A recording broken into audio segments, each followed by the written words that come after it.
अस्सलाम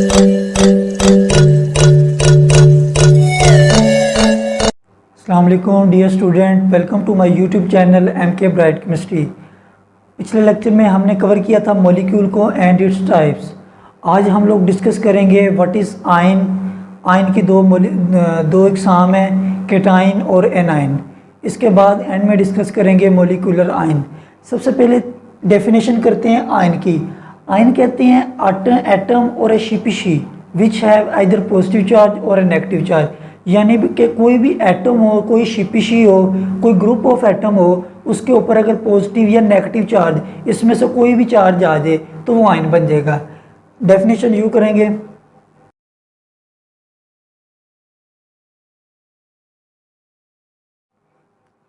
atom or species which carry either positive charge or a negative charge, जिसके ऊपर या तो पॉजिटिव चार्ज हो या नेगेटिव चार्ज हो, हम उसे आयन कहेंगे। मसलन मेरे पास ये एग्जांपल है Na+, इसके ऊपर पॉजिटिव चार्ज आ गया तो हमने इसे आयन कहना है, ठीक है। मसलन मेरे पास एग्जांपल है जी Ca2+ कैल्शियम, इसके ऊपर पॉजिटिव 2 चार्ज आ गया, ये भी आयन है। नेगेटिव में देख लो क्लोरीन, इसके ऊपर चार्ज आ गया, ये भी एक आयन है। ऑक्सीजन देख लें, ये भी एक आयन है। ये सब के सब आयन है। क्यों? आयन की डेफिनेशन ये कहती है कि कोई भी एक एटम हो या शिपिश हो, किसके ऊपर पॉजिटिव चार्ज या नेगेटिव चार्ज आ जाए वो आयन बन जाएगा। अब ये वाला देखें आप, ये वाला आयन नहीं है, ठीक है, ये एक एटम है। ये भी एक आयन नहीं है, क्लोरीन है, ये एक एटम है। क्यों? ये न्यूट्रल है, इसके ऊपर कोई पॉजिटिव या नेगेटिव चार्ज नहीं। पॉजिटिव या नेगेटिव चार्ज उस वक्त आता है एटम के ऊपर जब वो इलेक्ट्रॉन देता है। जब वो इलेक्ट्रॉन देगा तो पॉजिटिव निशान आएगा, अगर वो लेगा इलेक्ट्रॉन तो वो नेगेटिव निशान आएगा।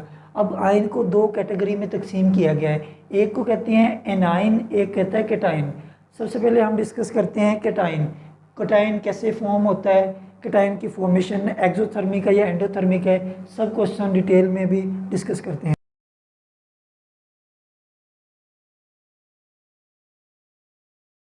अब ये देखिए, when an atom loose electron, जब एक एटम है वो इलेक्ट्रॉन लूज करता है तो वह केटाइन बन जाता है, ठीक है। अब इधर देखिए सोडियम है, सोडियम ने एक इलेक्ट्रॉन लूज कर दिया, इसके ऊपर पॉजिटिव 1 पॉजिटिव आ गया, एक चार्ज आ गया 1 पॉजिटिव, तो हम इसे केटाइन कहते हैं। अब इसके ऊपर पॉजिटिव चार्ज क्यों आया, ये देखिए, अगर हम इसका स्ट्रक्चर देखें एटम का, सोडियम का,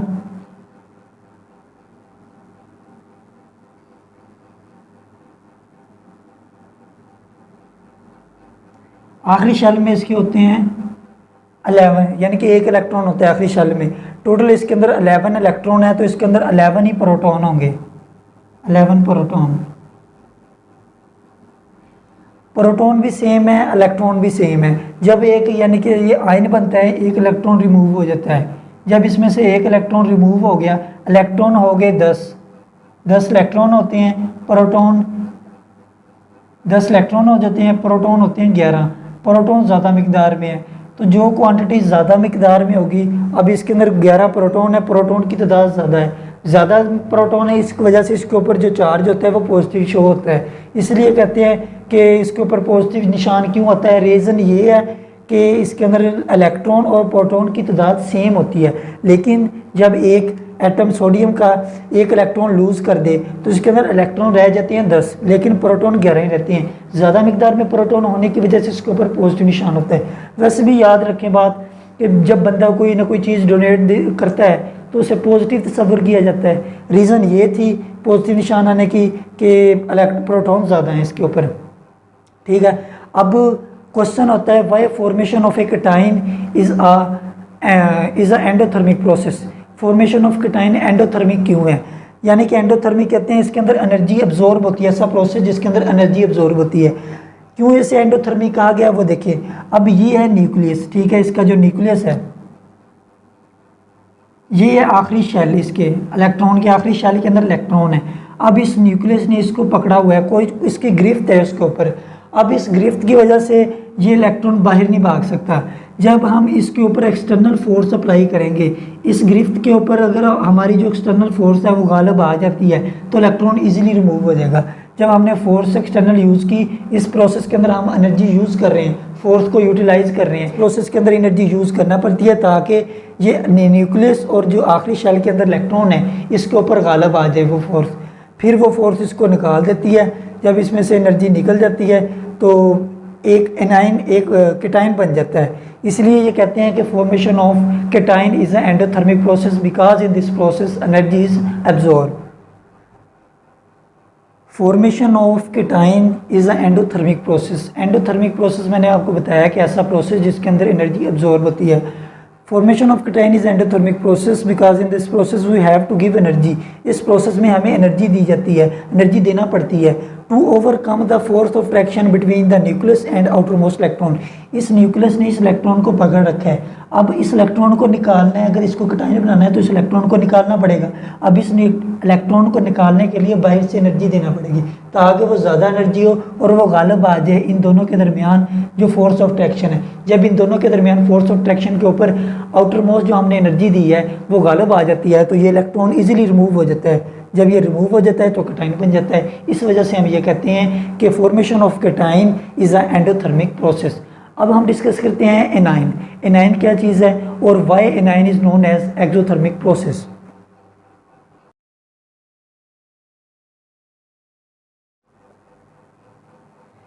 A9 atom or species which carry negative charge is known as A9.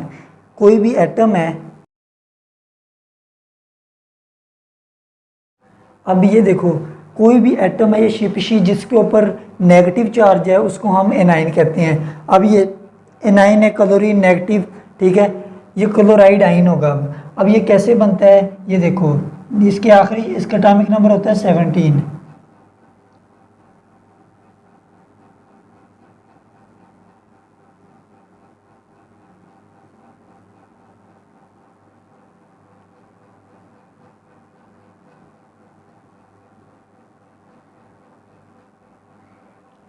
अब क्लोरीन के आखिरी शेल में 7 इलेक्ट्रॉन है, इसको 1 इलेक्ट्रॉन की ज़रूरत होती है ताकि आखिरी शेल के अंदर 8 इलेक्ट्रॉन हो जाए, वो ऑक्टेट रूल के मुताबिक स्टेबल हो जाए। अब ये इलेक्ट्रॉन एक गेन करता है। अगर इसके अंदर 17 इलेक्ट्रॉन है, 17 इलेक्ट्रॉन, तो 17 इसके अंदर प्रोटॉन है, ठीक है, 17 इलेक्ट्रॉन 17 प्रोटॉन। अब ऊपर से एक और इलेक्ट्रॉन आ गया, ठीक है, जो इसके अंदर ऐड हो गया। जब इसके अंदर एक इलेक्ट्रॉन ऐड हुआ तो इलेक्ट्रॉन की तादाद 18 होगी, इलेक्ट्रॉन ज़्यादा मिकदार में होंगे, ठीक है, प्रोटॉन 17 है। जब इलेक्ट्रॉन की तादाद ज़्यादा होगी तो ओवरऑल चार्ज इसके ऊपर नेगेटिव आता है क्योंकि ज़्यादा चीज़ों का ही रोब दबदबा होता है, ठीक है। इलेक्ट्रॉन इसने गेन किया, ज़्यादा इलेक्ट्रॉन होगी, इसके ऊपर नेगेटिव चार्ज आ गया। ये रीज़न था इसके ऊपर नेगेटिव चार्ज क्यों होता है। वैसे भी याद रखने के लिए कि जब कोई किसी से लेता है चीज़ें, कोई बेकारी है, ठीक है, कोई चीज़ें लेता है, उसको नेगेटिव ही तस्वर किया जाता है। अब इधर देखें, formation of anion is an exothermic process. Formation of anion is exothermic process because in this process when electron is added into the outermost shell of an atom, then attraction built between the incoming electron and the nucleus. Due to this attraction, amount of energy will be released automatically because when two opposite things attract each other, then a new thing will be formed. At this moment, energy will be released. जब हमने पता है, वैसे भी हमने पढ़ा है, metabolism होता है, दो चीज़ें आपस में मिलती हैं तो एनर्जी रिलीज़ होती है। अब इधर एनर्जी रिलीज़ हो रही है क्योंकि ये इलेक्ट्रॉन इधर ऐड हो रहे हैं इस अट्रैक्शन की वजह से। दो मैग्नेट आपस में मिलते हैं, इन दोनों के दरमियान एक अट्रैक्शन होती है। जब अट्रैक्शन की वजह से दोनों एक दूसरे क्लोज आते हैं तो एक साउंड की फॉर्म में साउंड पैदा होता है। साउंड क्या है? साउंड भी एक एनर्जी है। इसीलिए इधर जब ये इधर दाखिल होता है तो इनके दरमियान अट्रैक्शन की वजह से एनर्जी रिलीज़ होती है। मसलन ये इलेक्ट्रॉन इधर आकर दाखिल हो गया, ठीक है। अब मज़ीद अगर दूसरा इलेक्ट्रॉन हमने इधर दाखिल करना है, उस वक्त एनर्जी रिलीज़ नहीं होगी, उस वक्त एनर्जी देना पड़ेगी। उस वक्त फर्स्ट जो एनर्जी है वो तो होगी यूनी नेगेटिव, लेकिन बाद में हमें देना पड़ेगी। क्यों? जब दूसरा इलेक्ट्रॉन इधर आएगा, ये इलेक्ट्रॉन इधर होंगे, ये इनकमिंग इलेक्ट्रॉन को रिपेल करेंगे। जब रिपेल करेंगे, रिपेल्शन को ओवरकम करने के लिए हमें एनर्जी देना पड़ेगी। फिर दूसरा जब इलेक्ट्रॉन इसके अंदर दाखिल होगा तो उस वक्त एनर्जी देना पड़ेगी। लेकिन जब पहला इलेक्ट्रॉन दाखिल होगा तो वो एनर्जी रिलीज़ होगी। ये था आयन के मतलब। आयन एक्सोथर्मिक है, ये भी मैंने आपको बता दिया। इसके ऊपर नेगेटिव चार्ज होता है, वो क्यों होता है ये भी क्लियर हो गया। अब हम इसके बाद जो टर्म है मोलिकुलर आयन वो डिस्कस करते हैं। मोलिकुलर आयन कहते हैं जब एक मोलिक्यूल है, जिस तरह एक एटम है, एटम इलेक्ट्रॉन देता है या लेता है तो वो आयन बन जाता है, ठीक है। इसी तरह जब एक मॉलिक्यूल इलेक्ट्रॉन लूज करेगा या गेन करेगा तो वो मॉलिक्यूलर आयन बन जाएगा। जब एक मॉलिक्यूल जब इलेक्ट्रॉन लूज करेगा, इलेक्ट्रॉन उसमें से निकलेगा, वो कैटायनिक मॉलिक्यूलर आयन बन जाएगा। बिल्कुल उसी तरह जिस तरह हमने कैटायन की हालत में पढ़ा है। अब अगर एक मॉलिक्यूल है, न्यूट्रल मॉलिक्यूल है, उसके अंदर एक इलेक्ट्रॉन ऐड कर दें तो वो एनायनिक मॉलिक्यूलर आयन बन जाएगा।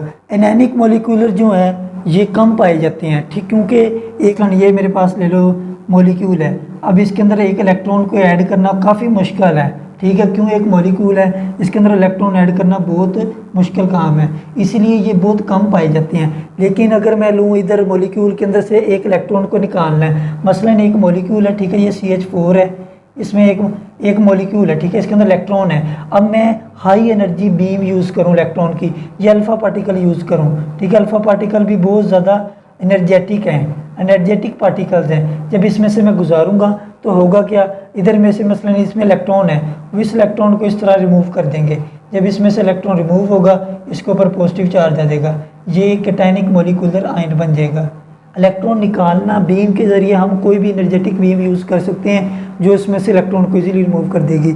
इसीलिए देखा जाता है, काफ़ी बुक्स में देखा जाता है कि कैटायनिक मॉलिक्यूलर आयन जो होते हैं वो ज़्यादा अबंडेंस उनकी ज़्यादा होती है, लेकिन एनायनिक मॉलिक्यूलर आयन जो होते हैं वो कम मिकदार में होते हैं। रीज़न यही है कि इनको फॉर्मेशन बहुत ज़्यादा मुश्किल है, ठीक है। अब जब एक मॉलिक्यूल है, ठीक है, उसके अंदर में से आपने इलेक्ट्रॉन निकाला, यानी कि उसको तोड़ा है, तोड़ने की वजह से हमें उसका स्ट्रक्चर पता चल जाता है। यानी कि इसकी एप्लीकेशन ये है कि हम पूरे का पूरे स्ट्रक्चर, मॉलिक्यूल के स्ट्रक्चर को चेक कर सकते हैं कि वो किस तरह उसके अंदर फॉर्मेशन में क्या क्या यूज़ हुआ है। ये इसकी एप्लीकेशन थी जी। आज के लेक्चर के मतलब अगर कोई क्वेश्चन हो तो वो आप कमेंट सेक्शन में पूछ सकते हैं। अब हम नेक्स्ट लेक्चर में इंशाल्लाह मुलाकात होगी, उसमें हम लोग डिस्कस करेंगे डिटेल में रिलेटिव एटॉमिक मास। तब तक के लिए अल्लाह हाफिज़।